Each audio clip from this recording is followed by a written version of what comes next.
Bonjour à toutes et à tous, bienvenue dans cette vidéo où nous allons aborder l'aspect financier de notre application mobile Nutrico.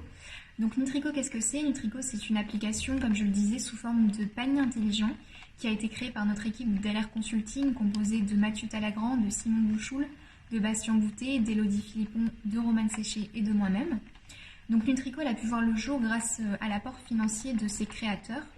Et aujourd'hui, nous allons vous présenter nos objectifs sur le long terme et en quoi notre application promet d'être rentable pour nous, mais tout en répondant aux besoins et aux objectifs des clients, des consommateurs, qui auront accès donc à une communauté en ligne pour permettre de bénéficier d'idées recettes, pour se donner des conseils sur la thématique du bien-être.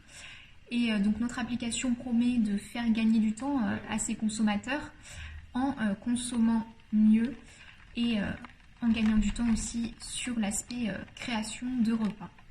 Donc je vais tout de suite laisser la parole à Bastien Boutet qui va vous présenter les objectifs de vente. Je vais donc maintenant vous présenter les objectifs de vente. Nous sommes basés sur des évolutions assez faibles pour ce type de service. Nous en avons prévu pour la première année de vendre 20 000 abonnements.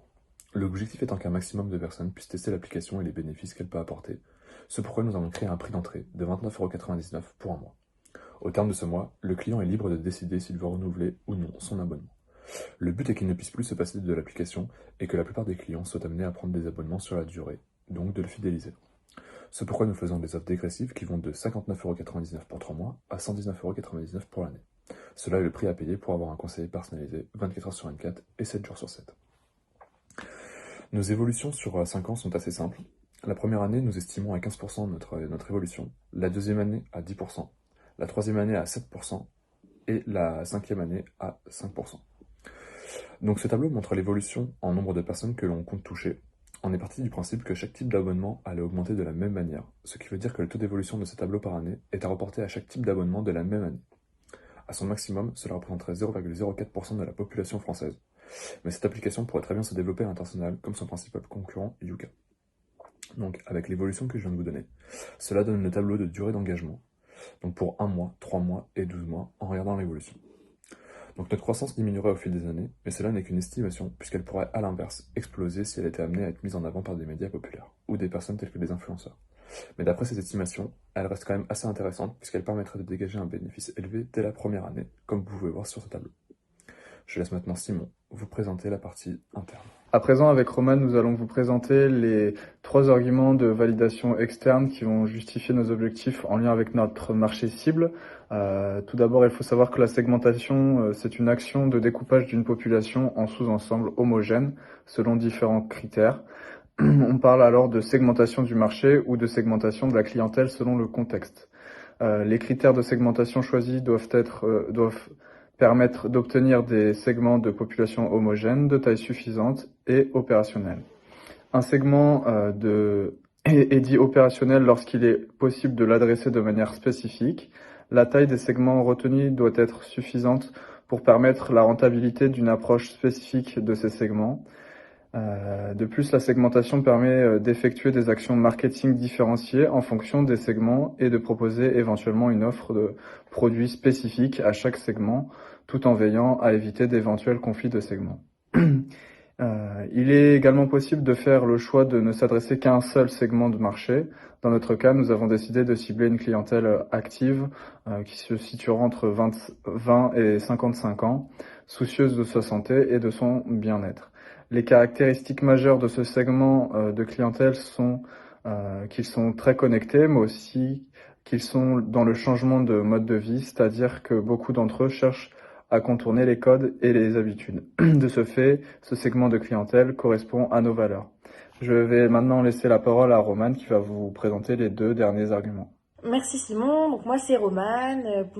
Pour poursuivre l'argumentation, je dirais que 2 autres arguments justifiant nos objectifs en lien avec notre marché cible sont que l'on sait que 90% des consommateurs attendent des marques un accompagnement de vie. C'est pourquoi les consommateurs tentés par le marketing des grandes enseignes alimentaires se verront encadrés par notre solution intelligente. Notre cible, c'est vraiment dans une ère connectée, dans l'immédiateté et l'assistance. Les modes et tendances de consommation sont au manger mieux. Les jeunes actifs cherchent à adopter un mode de vie plus sain, physiquement et mentalement. Donc pour cela, par manque de temps et parfois de moyens, ils vont se tourner vers des alternatives accessibles et complètes. Il est parfois difficile d'adopter un mode de vie sain quand on passe la journée au travail et que le soir nous devons nous occuper de notre famille. Donc c'est dans ce sens que Nutrico répond à tous les besoins de notre segmentation choisie. De ce fait, on va faire gagner du temps à nos clients en leur proposant des recettes correspondant à leur panier. L'application, elle sera disponible partout, sur téléphone, ce qui facilite son accès. Voilà donc pour le deuxième argument. Et pour le troisième argument, il y a aujourd'hui des centaines, voire des milliers d'applications qui proposent un accompagnement de bien-être alimentaire. Ces dernières, elles sont discernables en plusieurs parties, les applications de régime alimentaire, de rééquilibrage alimentaire, celles visant à booster l'activité sportive des consommateurs, les applications qui visent à aiguiller le consommateur lors du processus d'achat, les applications de recettes, les diététiciens. Cependant, aucune application ne propose un accompagnement et une solution aussi complète que la nôtre. L'industrie du bien-être, elle représente désormais 5,3% de la production économique mondiale, soit plus de la moitié des dépenses mondiales totales de santé. Selon les médiamétries sur l'audience Internet mobile en France, en décembre 2015, 6,2 millions d'utilisateurs se sont rendus au moins une fois sur un site ou une application de santé, bien-être ou nutrition. Cette fréquentation elle est en hausse de près de 23% par rapport à décembre 2014. De plus en plus d'applications autour de ces thématiques, bien-être, sport, santé, méditation, coaching voient le jour. Leur but, c'est d'améliorer notre qualité de vie, notre santé et ainsi équilibrer notre vie. Pour l'Europe, le marché de l'application santé représente un chiffre d'affaires de 5 280 milliards d'euros. Avec Nutrico, nous sommes allés plus loin en tenant compte de deux matrices importantes, le temps et le budget. Je laisse la parole à Elodie qui va vous parler du compte de résultats.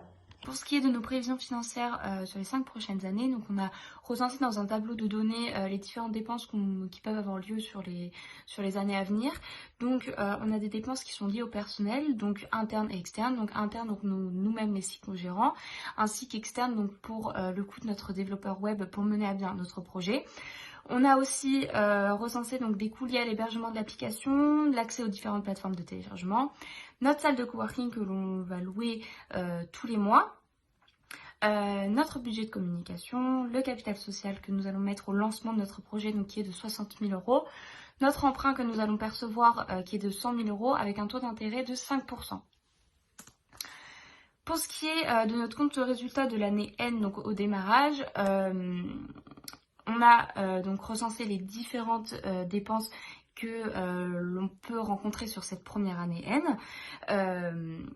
auxquelles donc on a mis donc sur la partie droite du tableau tout ce qui est recettes. Donc ça c'est lié à nos estimations de vente et donc à savoir donc pour cette année N on a estimé un chiffre d'affaires de 1 199 800 €. Et donc sur cette année N, on ressort quand même un bénéfice de 808 315 €. Pour ce qui est donc de notre santé financière des 5 années à venir, donc on a dressé donc les différents comptes de résultats sur les 5 prochaines années. Et donc on peut voir que notre bénéfice il est croissant, que au fur et à mesure des années on génère un chiffre d'affaires et un bénéfice qui ne fait que d'accroître. Donc tout ça c'est très positif et ça montre que notre projet il est rentable et que non pas rentable que sur un moment donné mais sur le long terme. Il est donc important de relever que notre solde de trésorerie est égal à notre résultat comptable dans le cas où l'ensemble de nos paiements sont réalisés au comptant. Nous n'avons donc aucun amortissement ni même de mouvement de fonds.